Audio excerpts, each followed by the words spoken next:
자유분방하겠죠. 왜 자유분방한지 아셔요? 이거 보고 얘기해 드릴게요. 이 사람 우리 알만한 사람인데 누굴까요? 바르셀로나입니다. 누구예요? 콜럼부스. 콜럼부스. 거의 맞출 뻔하셨어요. 이것만 해도 맞춘 걸로 자, 자, 콜럼부스가 왜 여기 바르셀로나 항구에 있느냐면 콜럼부스가 아메리카를 발견하고 돌아온 항구가 여기예요.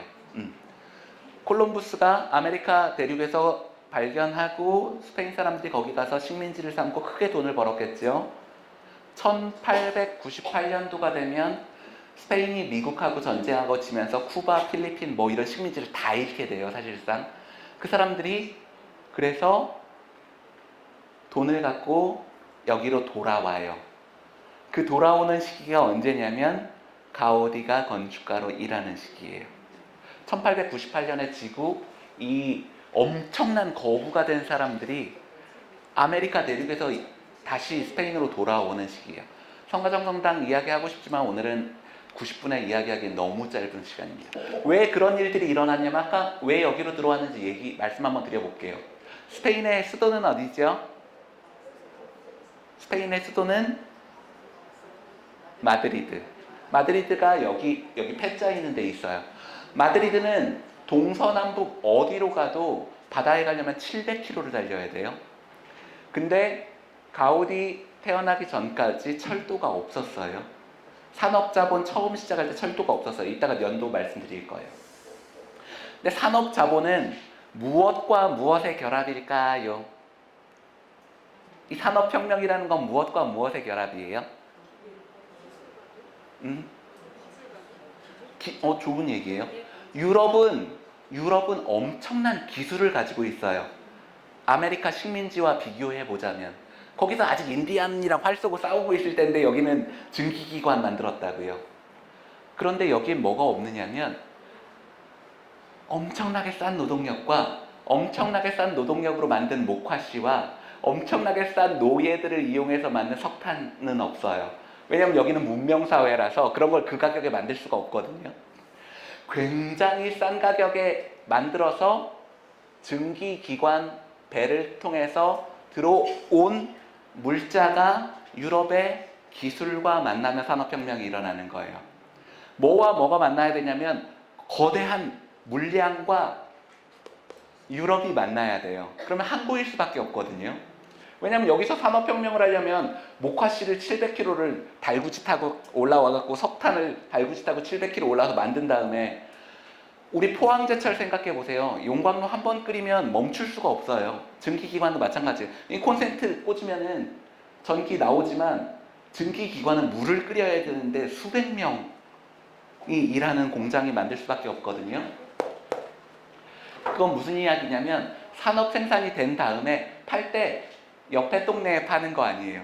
전주에서 만들어서 나주에 팔면은 이거 장사 안 돼요. 왜냐하면 이 공장에서 만든 건 전주에서 만들어서 중국에도 팔아야 되는 거거든요. 중국에 기술 없는 데에다가. 그렇기 때문에 카탈루냐가 스페인 최고 가는 산업도시가 될 수밖에 없었어요. 자, 카탈루냐가 확대해서 보면 타라고나, 제이다, 바르셀로나, 지로나라고 하는 4개의 군으로 이루어져 있습니다. 그 군 중에 이 빨갛게 색칠한 데가 바르셀로나 메트로폴리타나라고 바르셀로나 도심, 우리가 생각하는 바르셀로나 도심은 여기는 항구 도시예요. 카탈루냐 인구가 750만 정도 되고 바르셀로나 시내에 사는 사람이 160만 정도 되는데 유럽에서는 굉장히 큰 도시죠. 유럽 느낌으로는 굉장히 큰 도시예요. 자, 마드리드는 여기 있죠. 가우디가 1852년생인데 그때 즈음에 무슨 일이 일어났는지 한번 볼게요. 스페인 처음으로 만든 증기 동력으로 돌아가는 공장이 생긴 게 32년. 48년도에 처음으로 철도 생겼어요. 스페인 전체에서. 다 카탈루냐 지역에 생긴 거예요. 가로등 처음 생기고 가우디 대학교 졸업하던 해가 에디슨이 백열전구 만든 해예요. 가우디 나이 50일 때 스페인에 처음으로 디젤 자동차가 등록됐어요. 라이트 형제가 1904년도에 인간이 최초로 하늘을 날기 시작했는데 굉장한 경험 아니었겠어요? 와, 사람이 하늘을 난데 이카루스의 꿈이 처음으로 이루어진 거잖아요. 보세요. 이 전과 이 뒤는 비교할 수 없는 시대예요. 어떤 사람은 열차가 없었을 때는 역마차, 소가 끄는 역마차 하고 24시간 걸리던 자리가 열차를 타면 3시간 만에 갈 수 있어요.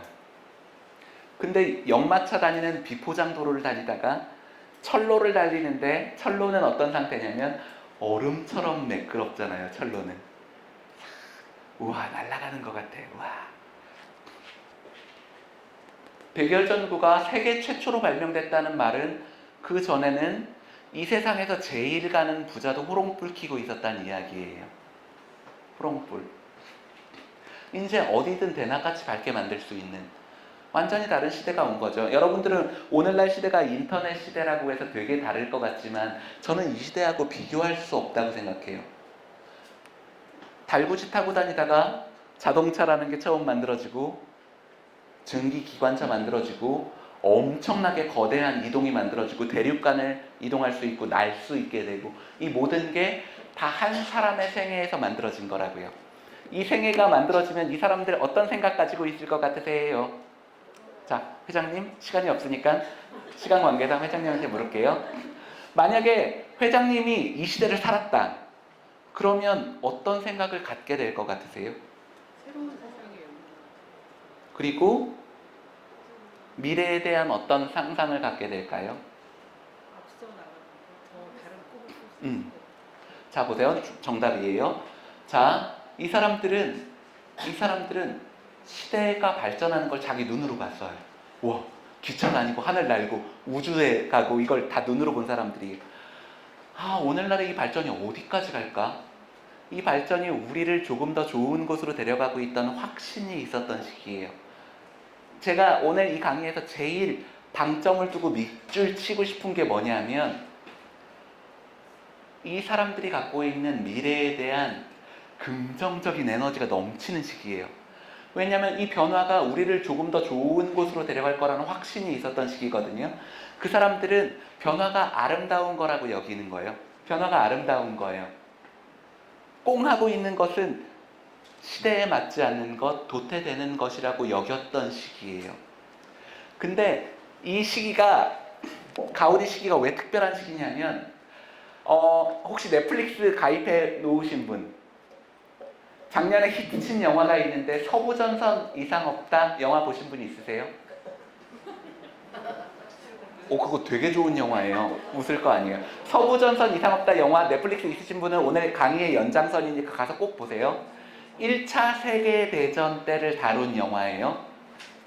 근데 거기에서 장군이 자기 휘하에 있는 부하 보고 하는 대사가, 나 이거 강의 가서 얘기해야겠다 하고 싶은 대사가 있었어요. 장군이 자기 밑에 있는 한 대령 좀 되는 사람한테, 야, 너 전쟁 끝나면 뭐 할 거야? 그랬더니 저희 아버지가 공장을 갖고 계신데 가서 공장이나 운영하려고요. 그랬더니 그 장군이 그 사람 엄청 부러워하면서 뭐라고 하냐면, 야, 우리 유럽에 50년 동안 전쟁이 없었어.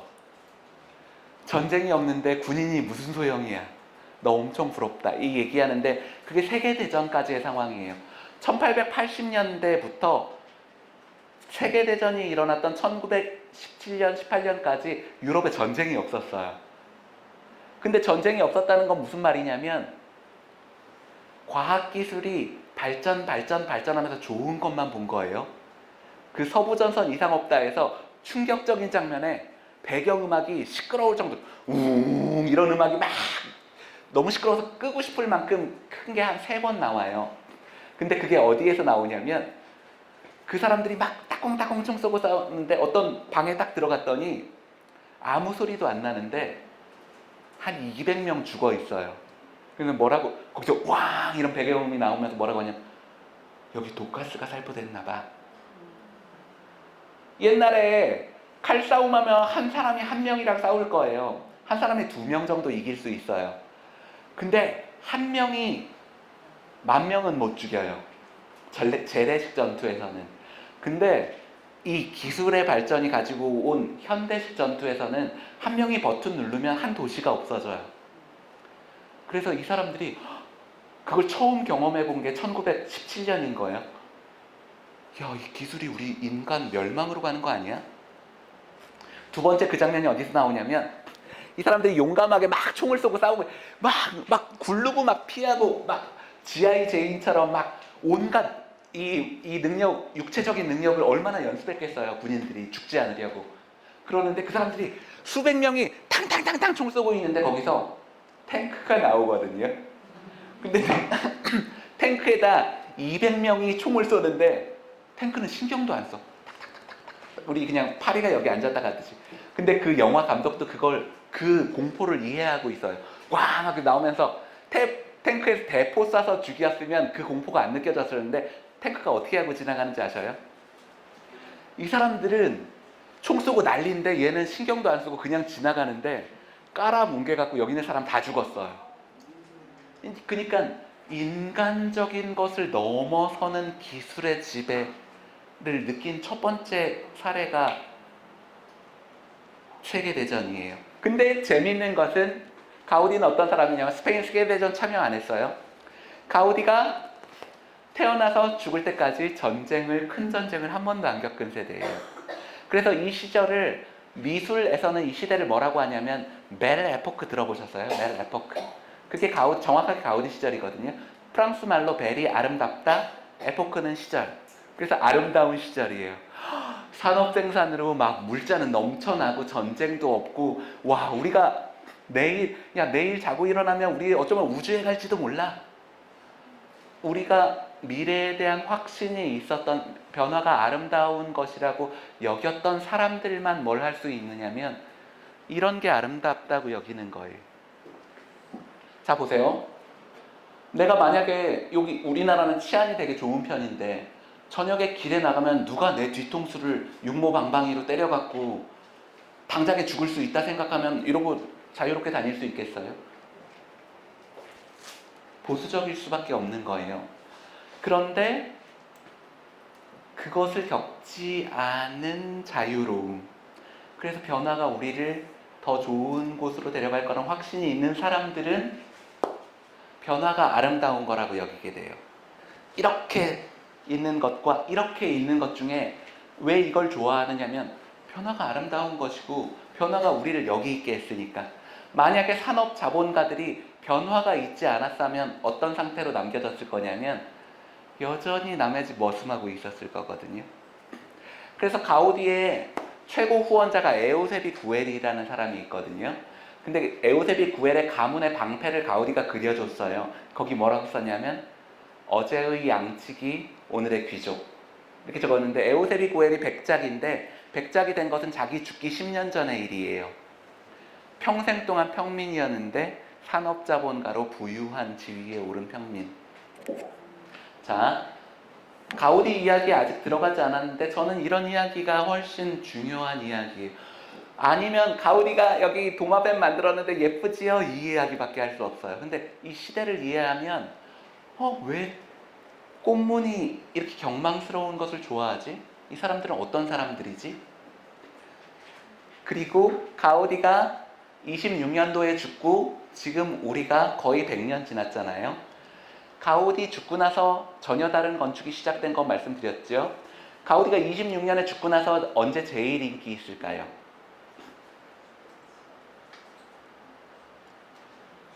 회장님? 저를 여기 왜 부르셨어요? 가우디가 인기 있어서 부른 거예요. 가우디 죽고 나서 지금 제일 인기 있어요. 왜냐면 가우디 죽고 나서는 머리가 지배하는 합리적인 건축이 세상을 지배했거든요. 자, 시간이 너무 없어서 여기 시계가 제가 지금 1시간 한 거죠? 네, 1시간 한 거예요. 30분밖에 안 남았어요. 가우디까지 갈 수 없을 것 같은데 그래도 잘 따라오고 있는 거죠? 너무 어렵진 않으시죠? 자, 가우디가 나이 51대가 1901년이에요. 그때 그린 그림 보세요. 이 그림을 여기 회화 전공 아까 있었는데 자, 그림으로 이거 분석 한번 해보시겠어요? 제일 앞에 앉았으니까 한번 해보세요. 아니어도 상관없어요. 눈에 보이는 대로 얘기해보세요. 이게 고전적인 것 같으셔요? 그것과 반대쪽 같으세요? 그것만 얘기해보세요. Yes or no? 반대. 좋아요. 30분밖에 안 남아서 더 이상 기다릴 수가 없어요. 보세요. 이게 캔버스라고 생각하면 그 캔버스 안에 대상으로 그려지고 있는 것이 뭐죠? 자동차. 1900년이면 자동차가 처음 만들어졌을 때예요. 사람이 만든 것 중에 이 세상에서 제일 빠른 거예요. 이 시대 기준으로. 두 번째로 단순히 회화로만 보면 이 자동차라는 대상이 이 캔버스에서 크기가 어떠세요? 너무 크지 않아요? 너무 크지 않아요? 마치 금방 튀어나올 것 같은 느낌. 보세요. 제가 만약에 공포 영화가 제일 역동적인, 우리가 볼 수 있는 영상물 중에 제일 역동적인 게 공포 영화예요. 시간 1시간 남았어요. 좋아요. 1시간이면 잘 끝낼 수 있어요. 자, 1시간 좋아요. 뭐 여기 몇 명 안 앉았는데 그냥 말로 해주세요. 나 그거 안 보여갖고 두 번 말하게 하지 말고요. 자, 공포 영화에서 칼을 든 사람이 이 회장님을 막 쫓아가는데 이걸 200m 바깥에서 봤다고 생각해 보세요. 확 쫓아가고 있는데 이 화면에서 두 사람이 막 자기가 낼 수 있는 지금 자기가 태어나서 제일 빨리 달리고 있었는데 200m 바깥에서 보면 무슨 말 하려는지 아시겠어요? 물체를 가까이 보면 가까이 갈수록 금방 여기서 벗어날 것 같고 역동적이게 그려져요. 그래서 공포 영화는 진짜 가까이서 잡는 거 알죠?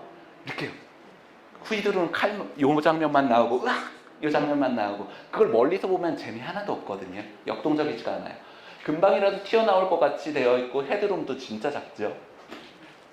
자, 아까 전에 말한 것처럼 물체가 있고 그 물체를 땅에 고정시키는 것은 그림자예요. 그림자가 없으니까 이 자동차는 땅에 고정되어 있는 것 같이 안 보이죠. 어쨌든 방방 떠 있는 것처럼 보여요. 그러니까 중력감도 덜한. 그리고 그거 밝고 가볍게 말하는 파스텔 톤으로 그려진 것 보이셔요? 밝고 가벼운 색채예요. 제가 빛을 한번 저한테 줘볼게요. 그것이 알고 싶다에 나오는 왜 그것이 알고 싶다 이렇게 하는지 아세요? 진중하게 보이려고, 무게감이 있어 보이려고. 그런데 이런 빛으로 결혼식 신부 사진을 찍었다 생각해 보세요. 너무 이상하죠?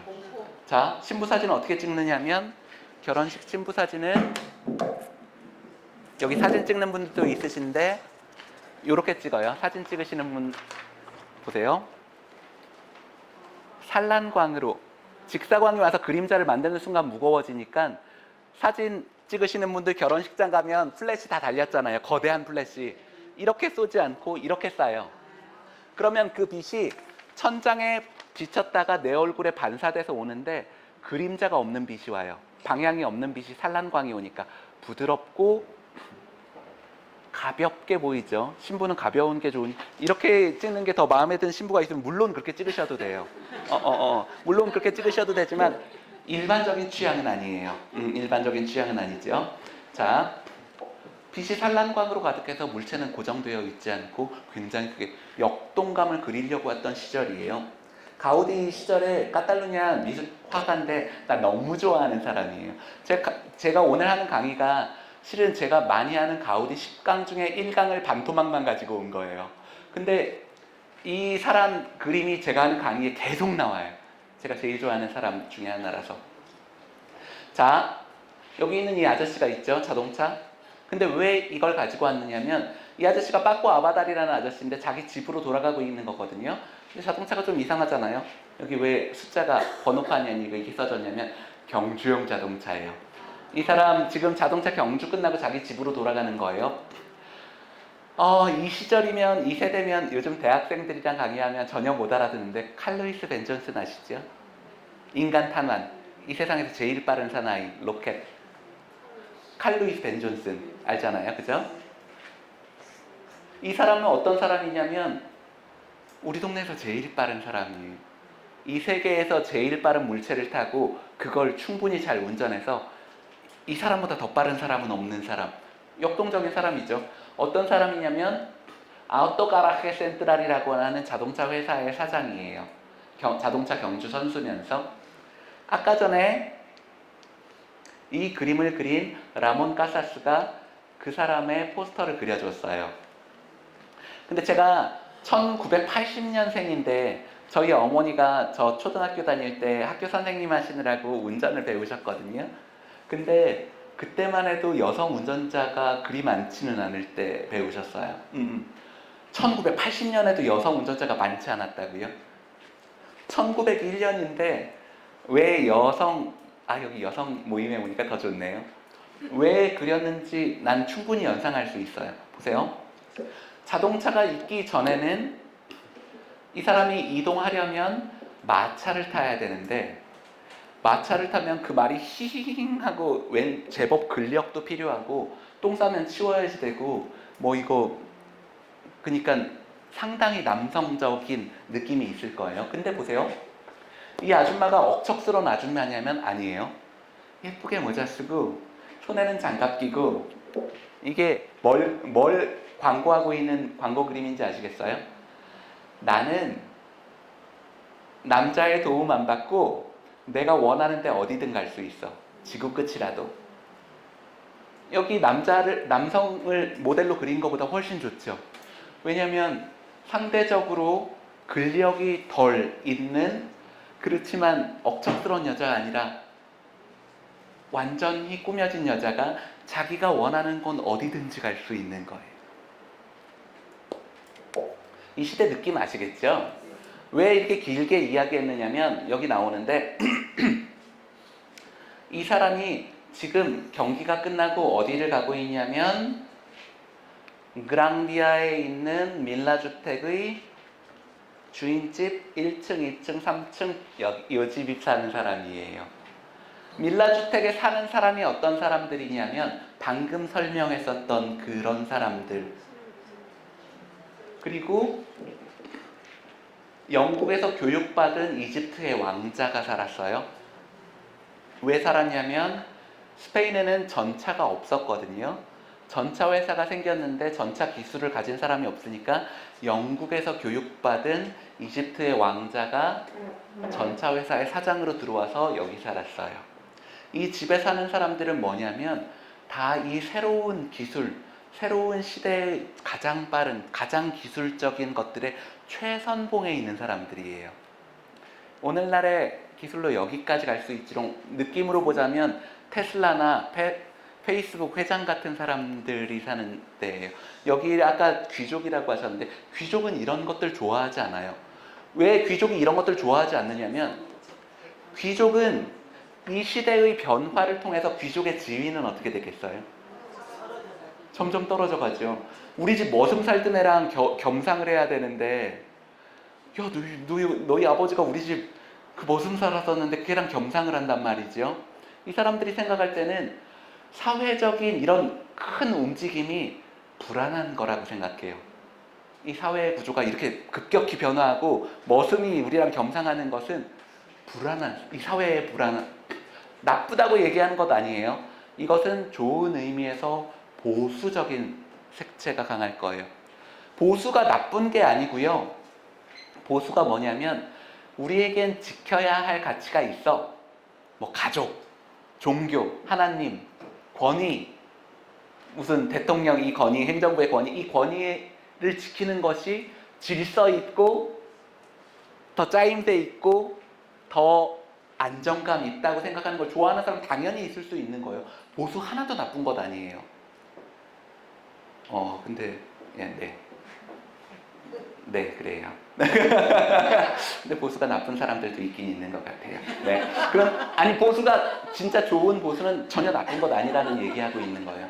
진보는 어떤 가치를 갖고 있냐면, 변화가 아름답고, 변화를 무서워하지 않아요. 왜냐하면 이 변화가 우리를 더 좋은 곳으로 데려갈 거라는 확신이 있고, 미래에 대한 긍정적인 비전이 있는 것을 진보라고 해요. 이 두 개가 장점, 단점이 다 있어요.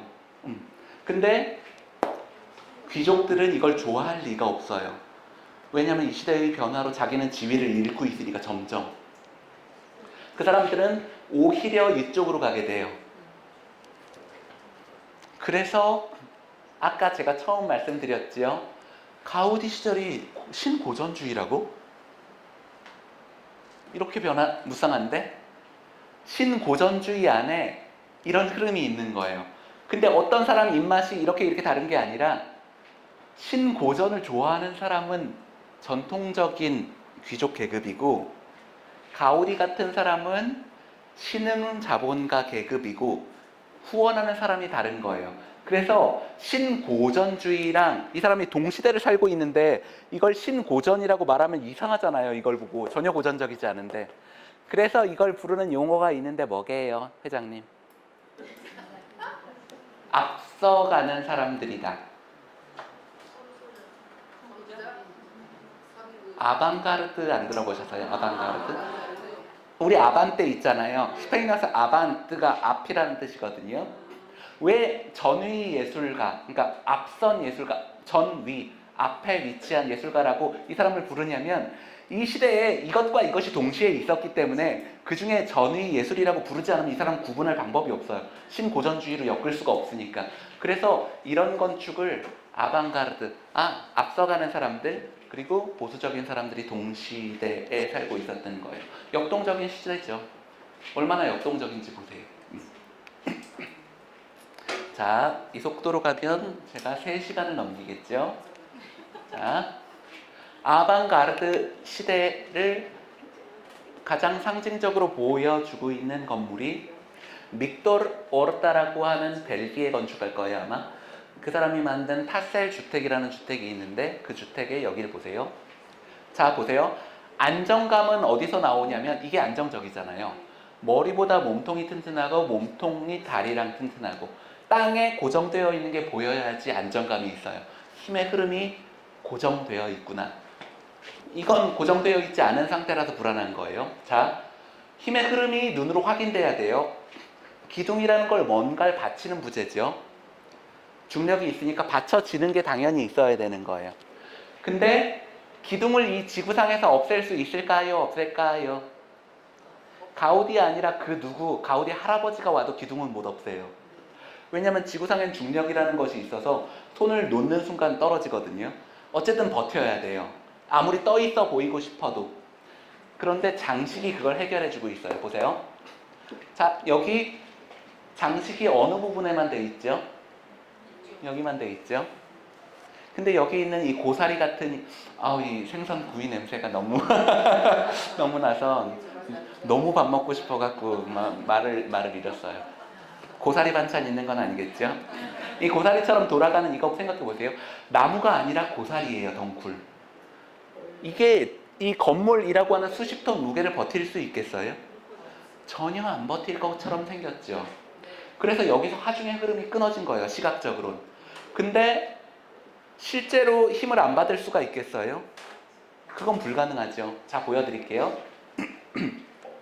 자세히 보면 뒤쪽에 당연히 철골이 있어요, 힘을 받는.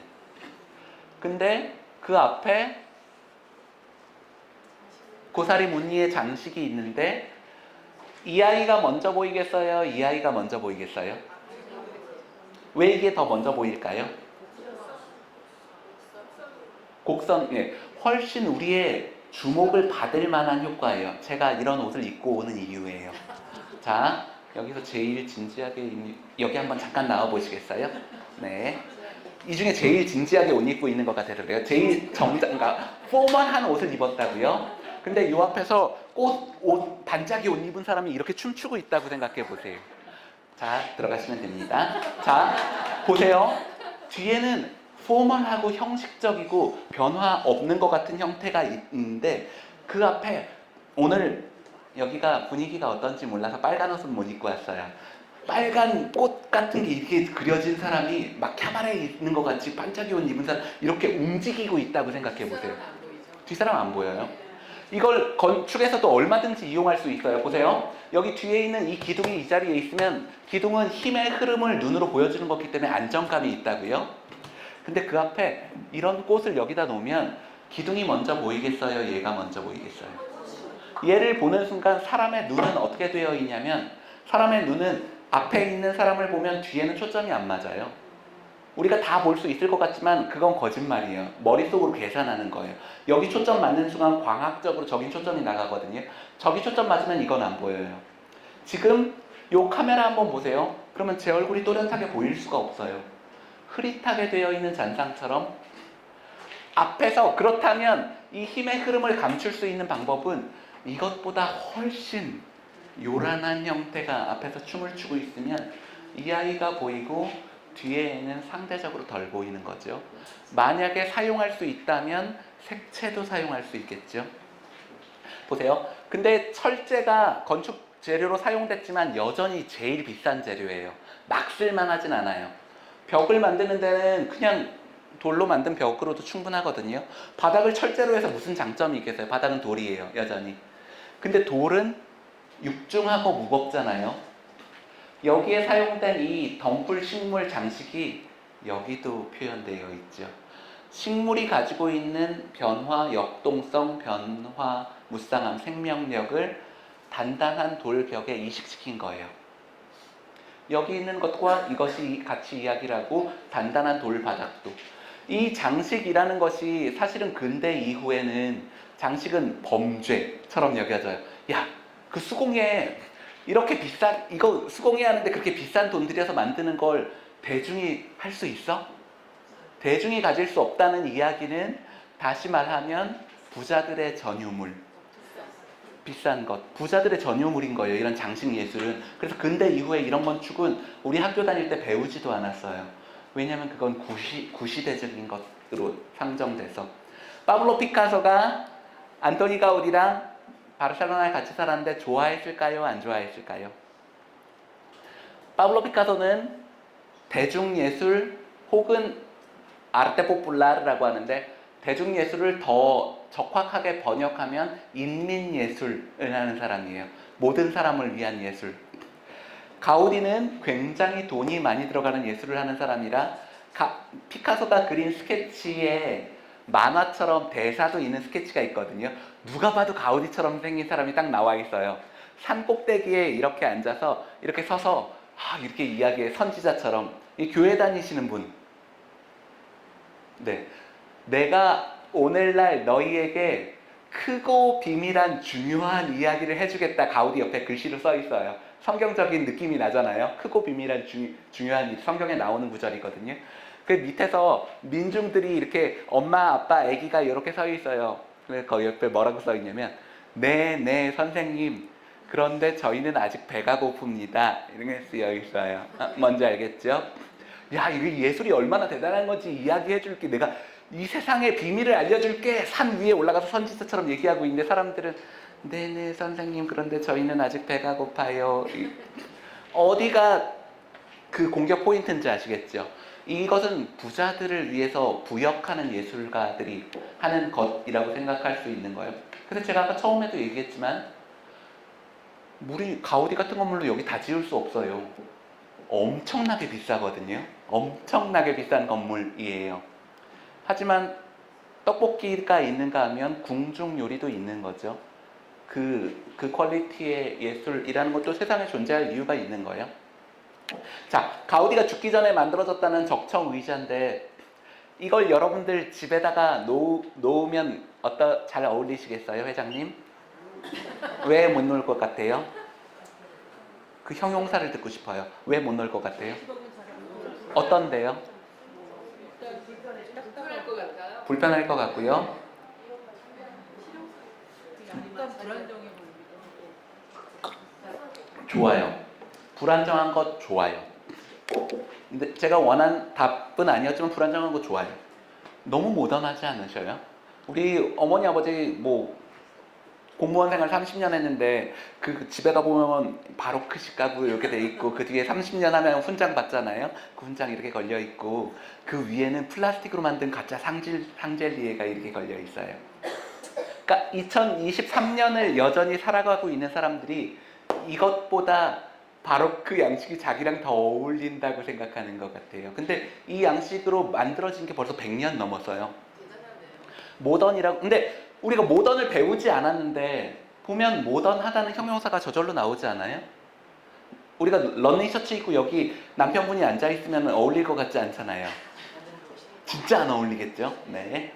자, 근데 왜 이걸 보면 모던하다고 여기게 되는지 제가 한번 이야기해 볼게요. 시간이 없어서 전 질문식으로 수업을 이끌어가는 사람인데 오늘은 시간 관계상 제가 한번 해볼게요. 보세요. 아까 그 중력감의 개념으로 가볼게요. 이 의자는 어떻게 생겼냐면 제가 앉으면 제 하중이 판으로 가고 그 판을 막대기가 받고 있어요. 물이 위에서 아래로 흐르는 것처럼 하중은 위에서 아래로 흐르는 거예요. 중력이 위에서 우리를 아래로 내려가니까. 근데 이 아무것도 배우지 않아도 이것을 보면 근대적으로 배우는 이유는 보세요. 여기 사람이 앉으면 그 하중이 여기로 가죠. 근데 그 하중이 밑에서 받치고 있는 게 하나도 없어요. 그 힘은 결국은 이 막대기로 가는데 이 막대기는 어떻게 하면 하중의 흐름이 눈으로 확인되냐면 막대기로 가고 막대기를 이렇게 버티고 있으면 힘이 꽉 들어가겠죠. 근데 이게 이렇게 되어 있어요. 근데 보세요. 이 지구상에 밑에 있는 걸 위에 있는 게 받치는 것은 없어요. 이게 요 밑에 가 있으면 이건 단단해 보일 텐데 아까 불안정하다는 건 좋은 대답이에요. 왜 이거 앉으면 부서지냐면 안 부서져요. 충분한 안정성을 갖고 있어요. 하지만 적어도 시각적으로 보자면 이 힘의 흐름이 눈으로 전혀 안 읽혀요. 아래로 내려갔다가 위로 올라가야지만 버텨지거든요. 자, 그리고 이것은 예술가가 찍은 사진이에요. 이것을 잘 전시하기 위해서. 아까 뭐라고 말씀드렸죠? 산란광으로 그림자가 없으면 공중에 떠 보이죠? 그래서 우리가 뭔가 모던한 것을 만들려면 이런 조명을 둘 수 있어요. 모던한 것, 중력감이 없는 것처럼 하려면 또 여기 끼를 하나 부렸는데 뭐 끼를 부렸는지 아시겠어요? 저기 두 개가 내려와야 되는데 떠 있어요. 네. 근데 그것도 좋아요. 전 배경에 대해서 이야기하고 싶은데요. 보세요. 얘가 여기에 어쨌든 앉혀져 있으니까 이건 바닥이란 얘기잖아요. 그러면 바닥의 끝이 보일 것 아니에요? 여기 와서 여기 바닥의 끝이 보일 것 아니에요? 바닥의 끝이 안 보이게 이렇게 올라갔죠. 왜냐하면 뒤에 스크린을 이 상태로 놓은 거예요. 그래서 바닥과 벽의 경계가 없는 상태. 그러니까 이게 바닥인지 벽인지 구분이 안 가잖아요. 그것이 이 의자가 담고 있는 불안정함, 고정되어 있지 않음, 역동적인 움직임을 담은 사진술인 거예요. 아시겠죠? 네. 그래서 우리가 야 이건 모던한 거야 얘기하지 않아도 그렇게 돼요. 자, 보세요. 르코르비제라는 사람이 만든 빌라사고인데 저보고 물어보자면 지구상에서 제일 아름다운 건물 난 이거 꼽고 싶어요. 가우디 빼고. 가우디를 포함해도 이게 더 좋은 것 같아요. 왜냐면 철근 콘크리트로 뭘 지을 수 있을까를 우리한테 이렇게 명쾌하게 보여준 건물 없거든요. 자 보세요. 머리, 몸통, 다리가 있는데 어디가 제일 허약하죠? 다리가 제일 허약하죠. 근데 이게 사실은 거짓말을 하고 있는 건물이에요. 보세요. 뒤에 뭐가 있는 거예요? 네. 가운데. 보세요. 왜냐하면 건물은 사실상 2층이 자기 집 본층인데 2층에 올라가려면 1층이 있어야지 올라가잖아요. 네. 그래서 이 모든 색깔을 영화 세트처럼 흰색으로 했는데 여기에만 색칠했어요. 뭐라고 색칠했죠? 무슨 색? 초록색. 왜 색칠했겠어요? 그 주변에 풀과 네, 좋아요. 초록, 초록, 초록, 초록. 그래서 여기를 하얀색으로 칠하면 이 위에 떠 있는 집이 떠 있는 상태가 아니라 이 상태로 고정돼요. 그렇죠.